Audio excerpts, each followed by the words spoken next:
Abadikeun barang bukti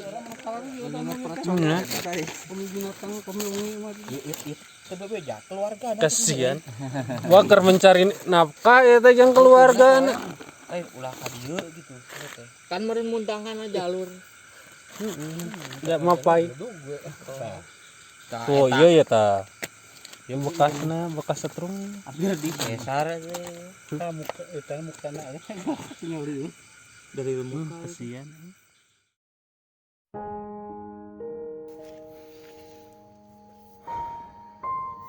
Nah, oke teman-teman, itu adalah sedikit cuplikan dari penampakan atau penemuan muka-muka atau kukang ya di salah satu desa di Jawa Barat. Ya, gimana ya? Ya, bisa dibilang ini adalah kabar baik, tapi juga kabar buruk ya. Oke, kita mulai dari pengenalan.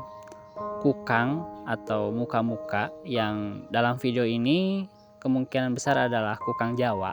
Dengan nama ilmiah Nycticebus javanicus adalah sejenis primata ya, yang berstatus kritis, bahkan merupakan satu dari 25 jenis primata paling beresiko mengalami kepunahan di dunia ya. Bukan di Indonesia, di dunia. Dan CITES juga memasukkannya ke dalam daftar Appendix 1, yang artinya perdagangan dan pemindahan satwa ini dari alam, dari habitat aslinya. Hal itu benar-benar dilarang secara internasional, kecuali untuk kebutuhan penelitian secara resmi. Dan untuk di Indonesia sendiri, kukang Jawa ini merupakan satwa dilindungi yang diatur dalam Undang-Undang Nomor 5 Tahun 1999, di mana penangkapan, pembunuhan, perjualbelian dan atau pemeliharaannya diancam dengan hukuman setidak-tidaknya 5 tahun penjara dan denda sebesar 100 juta rupiah. Oke, kembali ke video di awal tadi. Dalam video itu terlihat seekor kukang atau muka yang mati di malam hari dan ditemukan oleh warga dalam kondisi terluka di bagian perut atau sisi bagian bawahnya ya. Dan dari video tersebut diketahui bahwa kematian si kukang ini disebabkan oleh tersengat arus listrik saat dia mencoba untuk merayap di kabel listrik jalur lepas ya. Nah, kabar baiknya di sini adalah bahwa di daerah tersebut kemungkinan besar masih terdapat hutan atau tempat yang sesuai untuk habitat kukang Jawa ini, yang menjadi harapan untuk si kukang Jawa ini bisa hidup dengan lestari di habitat alaminya dan terhindar dari kepunahan. Dan kabar buruknya adalah lebih dari karena kematian si individu ini. Alasan yang menyebabkan si kukang Jawa ini, yang notabene adalah hewan nokturnal pemalu, sampai harus turun ke pemukiman dan berujung kepada kematiannya. Dan itu bukan karena kesalahan manusia, seperti karena perburuan liar atau penghakiman karena ketidaktahuan. Nah, itu adalah kabar buruknya.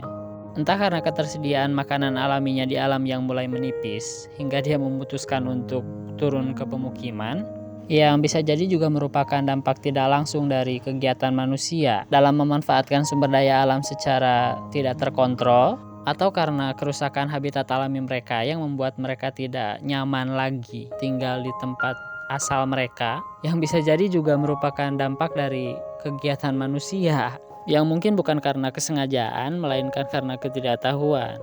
Selain itu adalah badan hukum yang mengurusi di bidang ini yang mungkin tidak bisa menyentuh sampai ke tingkat paling rendah seperti halnya desa atau kampung, yang membuat masyarakat juga minim pengetahuan tentang flora dan fauna yang dilindungi oleh negara dan bagaimana cara memperlakukannya.